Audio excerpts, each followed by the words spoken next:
Hey everyone, I have been under the weather the last few days. I've been shooting B-roll for Star Wars Follies 14, and if you look to my left, you might be able to tell kind of some of the subject matter that's going to be in that one. I'm not going to give much else away, but I've been trying to get over this cold or sinus infection or whatever it is because I can't do voiceover without it. However, I couldn't stay away from the studio because after the announcement of the Star Wars Retro Collection, Hasbro apparently followed that up with Star Wars Pulse.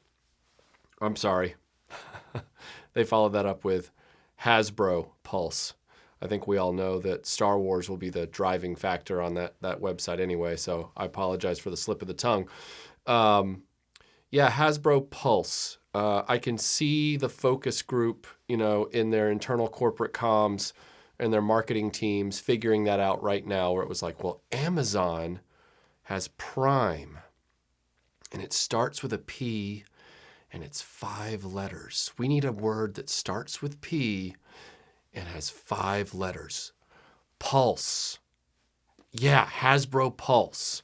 And for those of you that don't know what this is their online premium storefront. It's kind of like their Delta Sky Miles, elite club, with the bar and everything. You pay $50 and you get free shipping on their premium toy offerings. What they really should have named this service is Hasbro IV, because they're looking for your pulse. They're checking for it. They want to find it so they can put an IV into your wallet and drain you, because that's what these companies have all done now. They don't have any ideas left, so they've got to find a way to compel you to just give them your money. It's really sad. Like this is a really sad state of affairs, because they couldn't get their products consistently to the stores that were already there, and so buyers were having a frustrating time finding what they claimed they were making. Buyers were like, hey, I heard you came out with this, and Hasbro's like, yeah, but sorry about the distribution problems. And then buyers were like, screw it, and then they would walk away. And now they're like, well, hey, there's another shot at you getting what you want. We're gonna give you an opportunity to just give us $50 just because, and that's going to be an annual fee. Like, that's not going to be a one-time fee. That's going to be an annual fee. And then after that, you just hope that they offer stuff that might interest you. I understand that there are some people out there who are franchise completists. They want all the things for whatever it is, whether it's Transformers or Star Wars or Power Rangers or whatever. But I don't know. A lot of us were already frustrated enough for years with the convention exclusives, and this is just the late stage of that kind of mentality. Well, we're now just going to set up an exclusive storefront. It would be like if suddenly we went into Target or Walmart or a toy store, and a whole section of the store was only accessible. We weren't going to be able to walk away with anything. That would still require a additional purchase, additional outlay of money. But just to get into that section, there was like a valet standing there asking us for $50. Yeah, you can't look in this area at all unless you give me $50. There's going to be critics of my opinion on this that say, well, Michael, you don't like new stuff anyway. You only like old stuff. Well, guess what? The latest Star Wars Follies was inspired by a random walk-by at a Target just a few weeks ago. I'm just going to spill what the intended Star Wars Follies was versus what the one is that I'm doing. The intended Star Wars Follies was going to be all about the Marvel Comics, which I'm still going to do. The Marvel Comics of the 70s and 80s. But as I was walking through Target one day, I was actually picking up a birthday present for Melinda.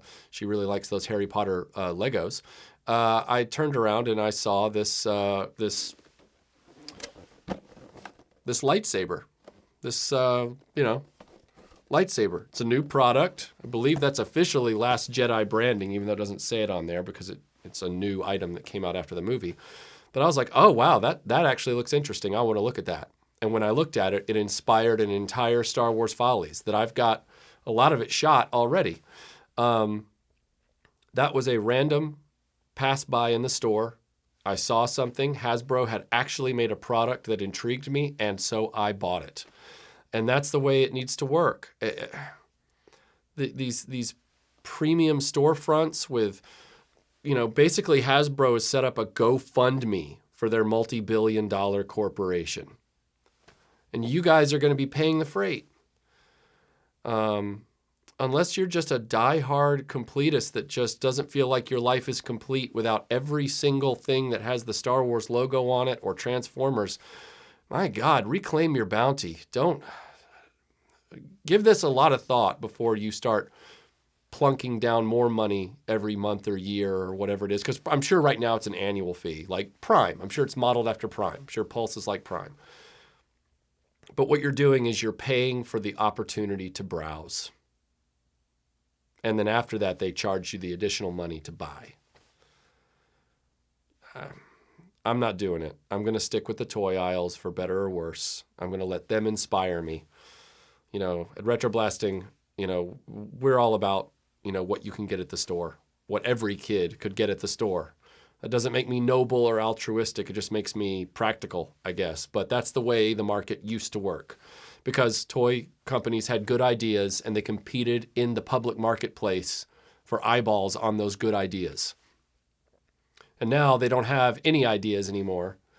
And so they're saying, well, hey, pay us $50 and we'll let you into this exclusive store with more of our uninteresting ideas are. But, it's a store where most of the public can't see these uninteresting ideas.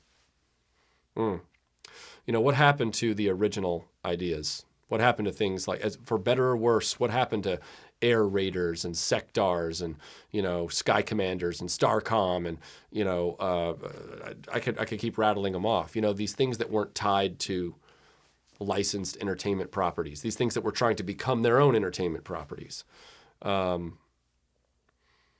I know that Hasbro is trying to put together some kind of movie universe, and I've got my own thoughts about that too, which on the one hand, yeah, Visionaries and Inhumanoids and Mask, they had their shot in the marketplace back then, and they didn't make it. So now I do think that's a Hail Mary play. But at least those ideas back then were original. They were original attempted ideas. And some of those ideas stuck around, and some of those ideas didn't.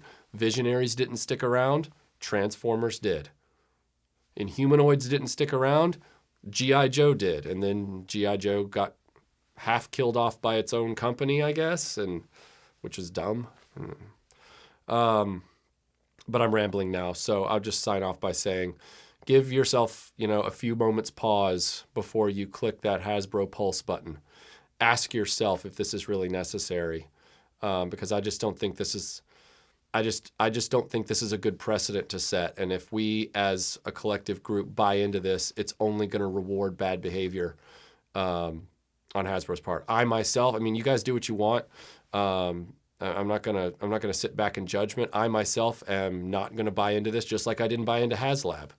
I'm not gonna put my money toward this. So anyway, Star Wars Follies 14 coming soon. You'll be seeing that hopefully as soon as I get over this, whatever this is. I can't even hear out of my left ear. So thanks for watching this, guys, and we will see you all on the next video.